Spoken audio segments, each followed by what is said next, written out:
Esta ponencia lleva como título una pregunta. ¿Es el cacán una lengua extinta? Y esta pregunta va al caso por cuanto, tal como explicaba Gastón al comienzo, está muy difundido el acerto de que el cacán era la lengua de los diaguitas y que podría estar vigente y que hay que recuperarla. Entonces, eso es lo que queremos despejar, ver si efectivamente es una lengua extinta o si está vigente. En principio es eso. La temática de diaguita, ustedes saben, se ha incrementado su interés, sobre todo a partir del año 2006, con la promulgación de la ley 20.117, que incluye a la etnia diaguita como una etnia originaria. Pero hay ciertos acertos, ciertos mitos que habría que corregir para que no queden en el imaginario chileno. Primero comienzo con lo siguiente: no es lo mismo una lengua extinta que una lengua desconocida. Pongo como ejemplo el latín, que es una lengua extinta, puesto que no tiene hablantes naturales, tiene hablantes de segunda lengua.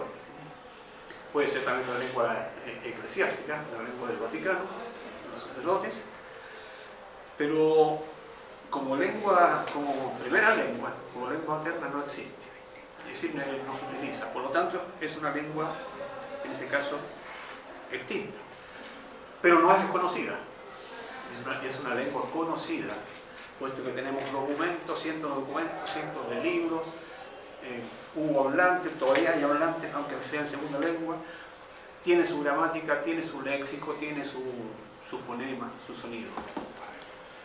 ¿Qué pasa con el cacán?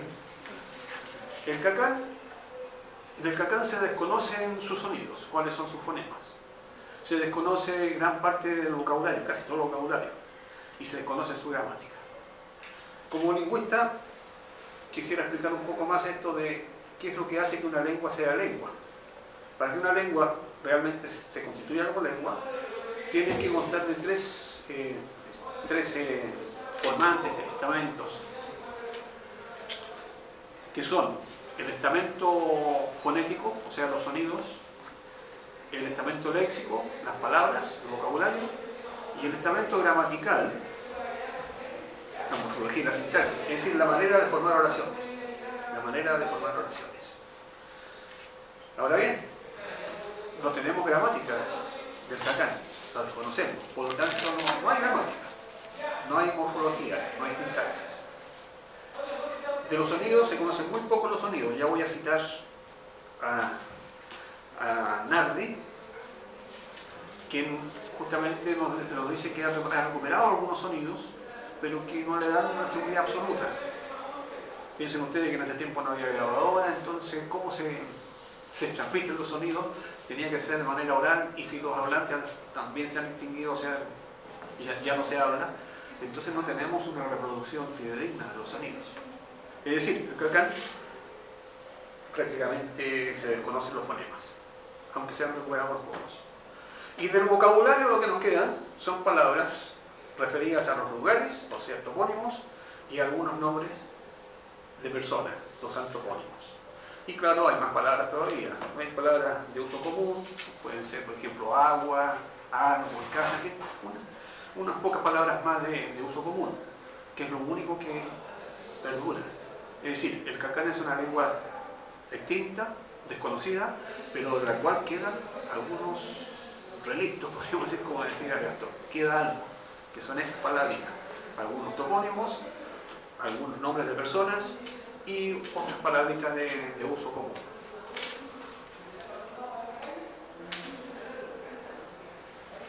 Decía Gastón también al comienzo que fue Ricardo Dacha quien propuso esta afinidad entre los diaguitas argentinos y los diaguitas chilenos, pero que después Iribarren, don Jorge Iribarren Charlín, que fue conservador del Museo de La Serena, en el año 1957 asiste a un congreso en Argentina y presenta su ponencia Relaciones culturales entre los diaguitas chilenos y argentinos, en 1957.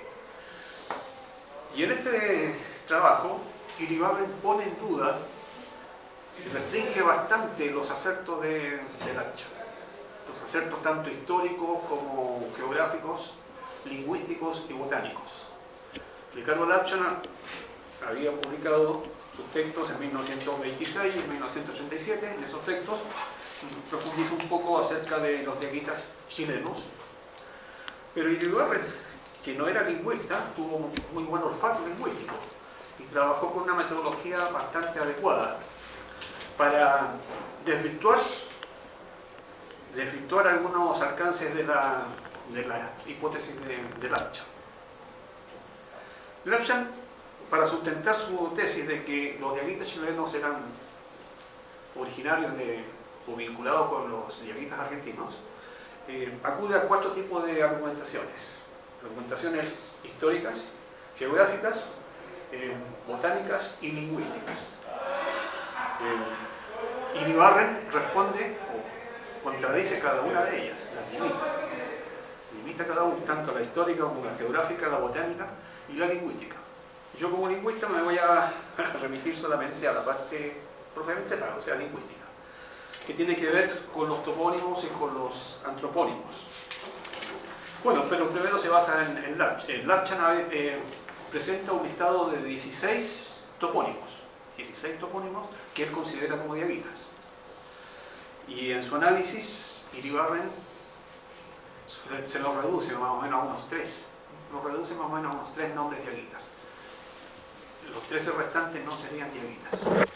Pero no se conformó con eso Iribarren, sino que hizo un rastreo, hizo un barrido de 225 topónimos en Argentina, en el sector argentino, 225 topónimos, y los contrastó con topónimos supuestamente diaguitas del sector chileno, y encontró solamente 3 afinidades, o sea, 3 topónimos que podrían ser idénticos, 3 de 225, lo cual está reduciendo de manera notable el acerto de Lapchan.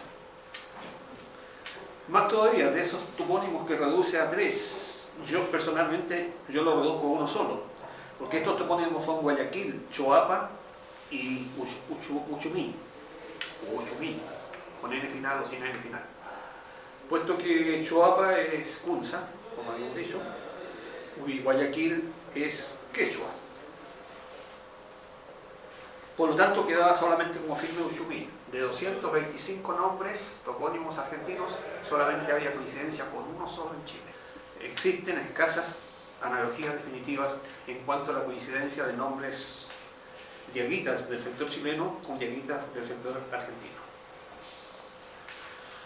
Para poder contestar a la pregunta de si el cacán es una lengua extinta, yo tengo que basarme en quienes saben de esto, expertos, lingüistas, en historiadores también, que opinan sobre el tema, y por lo tanto voy a proceder a citar algunos. Antonio Tovar, autor del Catálogo de las Lenguas de América del Sur, nos dice ya que los misioneros prefirieron para la conquista espiritual el uso de la lengua quechua, y la extinción de la lengua cacán debió ser completa a fines del siglo XVII. Vamos a ver, esa es la fecha en la que coinciden casi todos los tratadistas, que a fines del siglo XVII ya no se hablaba del cacán, a fines del siglo XVII. Es una fecha repetida. Habría que preguntarse también entonces, cuando se dice que el cacán es la lengua de los diaguitas chilenos, yo preguntaría de cuáles de estos 25 variantes, de cuáles de estos 25 dialectos es el origen del cacán chileno. Es una pregunta retórica, por supuesto. Lukotka nos dice lo siguiente del diaguita. Dice, diaguita, voy a traducir que está en inglés, ¿no? Dice, lengua extinta alguna vez hablado por muchas tribus en la Argentina, en la provincia de Catamarca. Todos los descendientes están actualmente quechuanizados, citando Durán en 1931. Voy a nombrar los dialectos, algunos dialectos. todos diaguitas, todos diaguitas. El Quilme, el Yocavil, el Andagalá, Abaucán, Pasipa, Ancasti, Guarfín, Famatina, Caringasta, Sanagasta, Musitian, Nologasta, Calchaquí, Huachipa, Tolombón, Amaicha, Solco, Cupayana, Amaná, Chicoana, Indama y Copiapó, también figura Copiapó. Este entonces es el aporte del Sermín Lucolca, el cual nos habla de que son varias digamos, los dialectos diaguitas. Uno de ellos, tal vez el más importante de todos, es el catamarqueño, el diaguita que se hablaba en Catamarca. Ese es el más importante de todos, por lo menos para nosotros. Marisa Villagra nos habla de que el sacerdote, dice Barzana, escribió un arte y vocabulario cacano y este vocabulario y este arte está perdido. Lo dicen muchos, es decir, no solamente lo está diciendo Marisa Villagra, sino que lo repiten varios lingüistas. El sacerdote, o sea, Alonso de Barzana, habría escrito un arte de vocabulario y gramática del catamarcano, suponiendo que el catamarcano sea la lengua cacana por excelencia. Pero no se ha encontrado nunca, está perdido. Al respecto, una pequeña anécdota. En el mes de marzo o abril de este año, un tesista de la Universidad de Leiden, una universidad holandesa, Ricardo Carmona, se entrevistó, ubicó a Gastón Castillo, y Gastón me invitó a mí, porque quería conocer datos acerca del cacán y de los diaguitas. Está haciendo una tesis al respecto. Así que conversamos en la Universidad de La Serena. Yo me entrevisté 2 veces porque después él regresó de Copiapó y de Huasco, que diga, donde continuó con su entrevista, se entrevistó con personas de allá, recogió leyendas, mitos, nombres de plantas medicinales, en fin, una serie de cosas, y volvió nuevamente a La Serena. Y me expresó que volvía, que regresaba y que tenía un pálpito de que la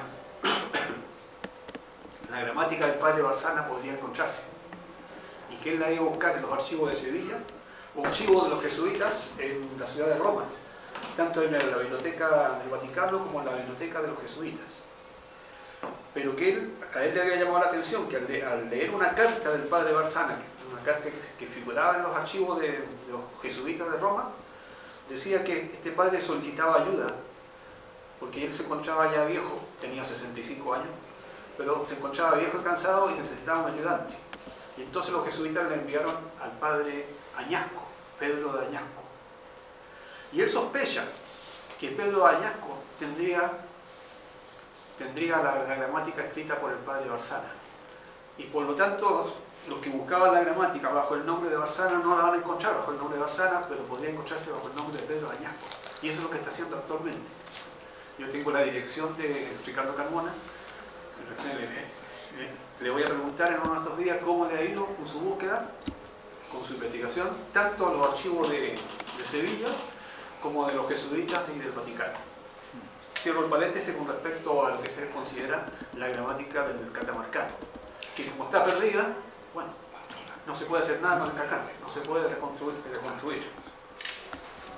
Alain Fabré también dice lo mismo. No quedan hablantes de lengua indígena, se extinguió a fines del siglo XVII y en la actualidad todos hablan castellano. O sea que los... Tengo una consulta, Jesús. ¿Cómo no? ¿Por qué crees tú que asumen que se terminó, se extinguió? Sí. ¿Cómo con esa facilidad sí se extinguió? Así, ¿cómo se extingue una lengua? Pues se deja de hablar. Cuando Sí, se deja de hablar, ahora se extingue. Tú sabes que el cacán tiene que haberse extinguido por lo siguiente. Primero hubo una quechuanización. Sí. Primero se misionó, digamos, se incluyó a los indios de la doctrina cristiana, pero después los gobernadores, digamos, los gobernadores españoles, digamos, o el gobierno, impuso la lengua castellana, sobre todo a mediados del siglo XVII, a mediados del siglo XVIII, a mediados del siglo XVIII, hay una obligación de aprender el castellano. Sí. Eso lo dice Nardi. Entonces, Para eso se crean escuelas y en las escuelas se enseña castellano. Y ese castellano para todos, para todos los que asisten. Segundo, el padre, el dueño de casa, tenía que hablarle a sus hijos, de decir en castellano solamente, a los hijos y a los sirvientes. Lo mismo en las haciendas. Más todavía, no se podía ser cacique, ni tampoco tener un puesto público si no se conocía el castellano. Con eso va desapareciendo la lengua indígena. Sí, estoy de acuerdo. Me cuesta mucho pensar que, incluso no sé si nombraste los Quilmes, son una enorme cantidad de población indígena que compartían esta, aunque sea con variantes. Sí. Entonces me cuesta mucho pensar en que es una cosa tan aplanadora que no hayan quedado relictos. De hecho, parece que hay relictos, ¿cierto? O que se dependa que si se encuentra el diccionario de Barça. Eso es como el tesoro del pirata, por ejemplo. ¿Cuánto de mito hay en eso? Me da la impresión cuánto de mito hay metido en ese cuento. ¿Sí? Y que se ha perdido. Claro, porque que dependa de una lengua, de un tipo que haya escrito un asunto y si no, porque la perdió, se acabó, cuesta mucho pensar en eso. Entonces creo que hay cuestiones más de fondo que tal vez todavía no hemos captado, si a margen de lo que dice este amigo de Leiden, ¿Sí? de que él va a buscar por añasco. Entonces me llama mucho la atención porque aún así quedan relictos. Está bien, tú me preguntas qué hablaban los moyos, por ejemplo. ¿Qué sé yo qué hablaban los moyos, ¿no es cierto? O que hablaban los Huentes de la Oquén, estamos hablando de ¿cuántos? 5.000 años atrás. Por supuesto, por supuesto. Pero estamos hablando relativamente recién, cuando llega el español y en fin. Entonces hay algo por ahí, por lo menos de sospecha ahí de cuánto mito hay. ¿Tú propones que no se ha extinguido entonces? ¿Tú propones que no se ha extinguido? No, yo solamente hago la pregunta, ¿sí? ¿Por qué tengamos que depender de que si el cura encontramos el diccionario cuando él interrogó gente? No. Lo que pasa es que la lengua con el cura o sin el cura se hubiera extinguido igual. Lo que sucede es que si queremos reconstruir la lengua, necesitamos antecedentes lingüísticos. Sí. Y esos antecedentes lingüísticos estarían en la gramática escrita por él. Nada más que eso, es para reconstruirla, para ver cómo formaban las oraciones, para ver fundamentalmente es por eso, pero no depende de... Claro, pero hay una cosa importantísima, que por ejemplo, yo leí un documento de un viajero del siglo antepasado, que un gringo, parece, se mete a la región, a la Araucanía, y va con un diccionario mapuche. Resulta que el mapuche, que estaba acostumbrado a la oralidad, se extrañaba que el tipo tuviera, que le dijera que él decía esto se llama, el árbol se llama así, y que la leyera de un libro. Entonces se enseñaba, ¿por qué? Porque está haciendo un contrapeso entre la oralidad y lo que está escrito. Y más encima, de repente, viene un viento y mueve la hoja y le mueve el libro. Y el mapuche pensó que lo estaban castigando. Porque él está acostumbrado. Entonces ese tema de la oralidad también es súper importante. El tema que también que toda la oralidad se haya perdido dependa en el hecho de un señor que escribió un diccionario, al margen de que haga como lo hizo Pedro Valdivia, que ordenó parece que para nosotros, ¿no es cierto? Pero para los mapuches era la oralidad que valía. Y yo creo que también valía para los grupos indígenas, los camechingones, todo eso. En todo caso es tema para discusión nada más. Sí, pero no depende. Ya. Voy ahora a centrarme en los últimos minutos en lo que dice Ricardo Nardi, lingüista argentino, fallecido ya, autor de un texto que se llama El Cacán, lengua de los diaguitas, que aparece en una revista, Sapiens, en Chilvicoy, Sapiens número 3. El documento se encuentra en internet, fácilmente. Ustedes escriben Ricardo Nardi y les va a aparecer el documento y lo pueden imprimir. Para mí es un... Sí, yo hago mucha fe en lo que él dice, porque es un lingüista que trabaja con mucho rigor científico, pero a la vez bastante crítico de otros estudiosos que opinaron sobre el cacán y que intentaron de alguna manera o clasificarlo o dar algunas definiciones acerca de él. Vamos a ver. ¿Qué dice Ricardo Nardi? Algunas citas tomadas de él. Dice: siempre hemos conservado la ilusión de poder leer alguna vez los inhallables manuscritos del padre Alonso de Barzana. Somos plenamente conscientes de las limitaciones de este estudio. El material lingüístico de que se dispone no puede tomarse ni siquiera como una muestra de la lengua real. Fíjate tú. No se puede hablar de lengua real con lo poco que tenemos, con unos pocos topónimos, con unas pocas nombres de personas y otros nombres de uso común. Imposible, no se puede recuperar una lengua. Eso está claro. Sobre lo fonético, dice, las sencillas grafías que nos llegaron deben hallarse muy lejos de la representación de los sonidos reales, a juzgar por los juicios de los cronistas acerca de la pronunciación del cacán. Con cimientos tan endebles es imposible construir una estructura firme. Bueno, lo que me preguntaba tú recién sobre la enseñanza, ¿sí? ¿Por qué había desaparecido? Yo te decía que el gobernador de Tucumán, Jerónimo Matorras, en su segunda gobernación, 1772-1775, toma medidas para desarraigar las lenguas indígenas. Lo que te decía, crear escuelas para enseñar a leer en castellano, adoctrinar en castellano, empleo obligatorio del español en casas de ciudad para hablar a los hijos y sirvientes, y en las casas de campo y haciendas para hablar con los criados, obligación de saber castellano para poder ser nombrado cacique, alcalde, fiscal. Marcos Morínigo también nos habla de que es una lengua desaparecida. Dice, ningún otro rasgo quedó de dicha lengua, ningún vocabulario, ninguna gramática que nos haga saber algo de ella. Claro, se equivoca un poco porque, de acuerdo al mismo Nardi y lo que conocemos, quedó algo, pero muy poco. Respecto a algunas características de la lengua, dice que son apreciaciones muy vagas y generales. Se le califica de revesado idioma, lengua sobremanera reservada, extremadamente difícil. Y el padre Altamirano dice difícil y bárbaro lenguaje, áspero idioma, imperceptible, tan gutural que parece que no se instituyó para salir de los labios. Se forman sus voces en solo al paladar. Se está refiriendo a la pronunciación del cacán. Bueno, por lo menos en lo que se trata, por lo que ha quedado, por lo que dicen los cronistas, porque ya no se habla, que era un idioma gutural. Ahora, los sonidos guturales son los que se articulan prácticamente en la garganta. Nosotros articulamos vocales y consonantes, pero en la cavidad bucal.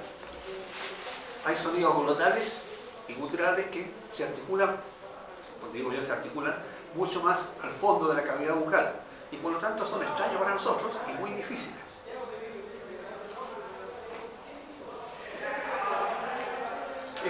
Nardi critica a los intentos de algunos estudiosos por clasificar esta lengua. Dice, es imposible realizar una clasificación basada en rasgos lingüísticos de una entidad que carece de documentación apropiada. Bueno, ahí también va a citar a Schuller, a Loncolca, que recién lo mencioné, Smith y otros más.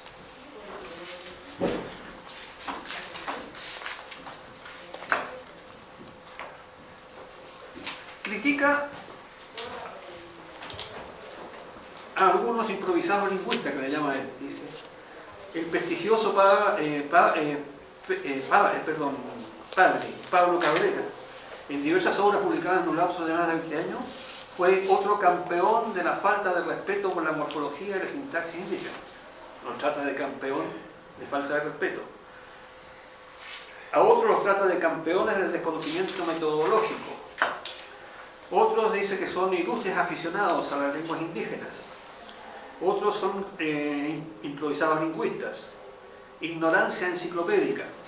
Y critica varios, que yo no se los voy a mencionar, pero que realmente los historiadores acuden a se sustentan en sus apreciaciones. Pero aquí aparecen todos criticados por Nardi. Sin embargo, dice que queda algo, es lo que estamos diciendo. Y él ha recogido 687 morfemas. 687 morfemas. Por morfema habrá que entenderlo, que es un término que se utilizó en el siglo pasado, en plena época del estructuralismo lingüístico. Morfema es, tomémoslo como palabra, o sea, 687 palabras, aunque algunas son formantes de palabras, o lo que se llamaría entonces morfemas ligados, ¿no? Un morfema libre sería la palabra, que tiene su independencia. El morfema ligado viene siendo algo así como los sufijos que van al final de la palabra y que no son independientes. Por ejemplo, si yo digo ciudad, el sufijo idad no es independiente, no existe como independiente. Existe dentro del morfema ciudad. Llega entonces, ha recogido 687 morfemas y de estos 687 morfemas, solamente 30 tendrían significado, le han encontrado significado, que es muy poco. Después agrega un listado de topónimos, pero yo creo que con eso ya sería suficiente. Habría que ver el texto, a ver los 687, sería muy largo, están refiriéndonos a cada uno de ellos. Diría que es todo lo que tendría que decir respecto a si el cacán es una lengua extinta o no. Y yo creo que queda suficientemente claro de que efectivamente es una lengua extinta y por lo tanto desconocida. Lo que no impide que hayan quedado algunos relictos, algunos vestigios lingüísticos, principalmente en el campo de la toponimia, de la antroponomástica, y unos pocos también del lenguaje común. Eso sería.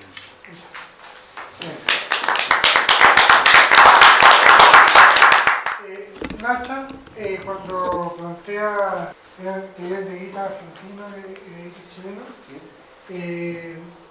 Él lo hace a través de la analogía, ¿cierto? Analógicamente toma en cuenta las características de los argentinos para catalogar al chileno.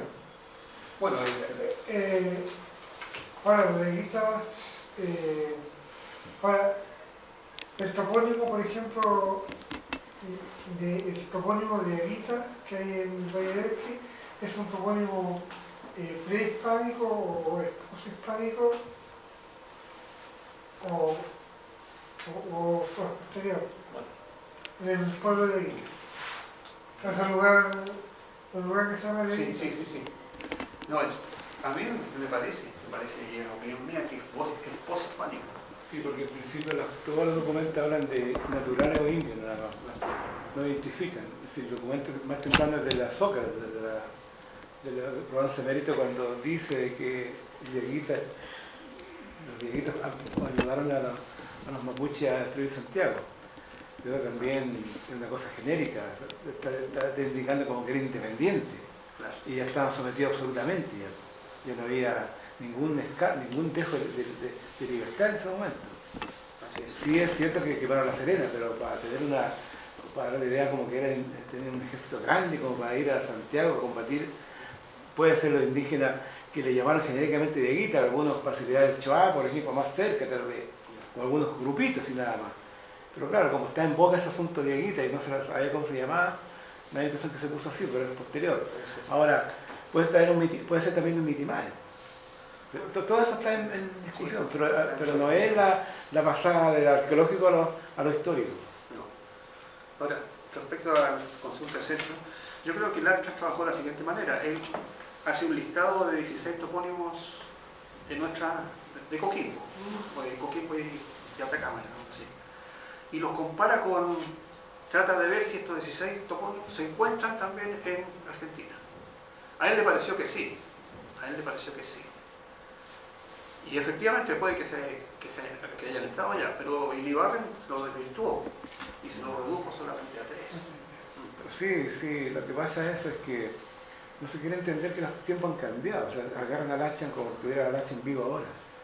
Y el error que cometió la gente, la Comisión de Verdad, Justicia y Verdad, cuando dijo que los viejitos estaban vigentes acá, fue que agarraron a Nardi y lo trasladaron para acá. Y Nardi jamás habló del tema chileno. Habló, lo poco que habló del territorio argentino, entonces se basaron en el AI. Como allá la terminación AI, ya lo dijo el profesor Guerrero, se encuentra en todas partes. Ese fue el argumento principal. Sí, nadie se refiere al cacán argentino, ¿no? Allá, nunca acá. Sí.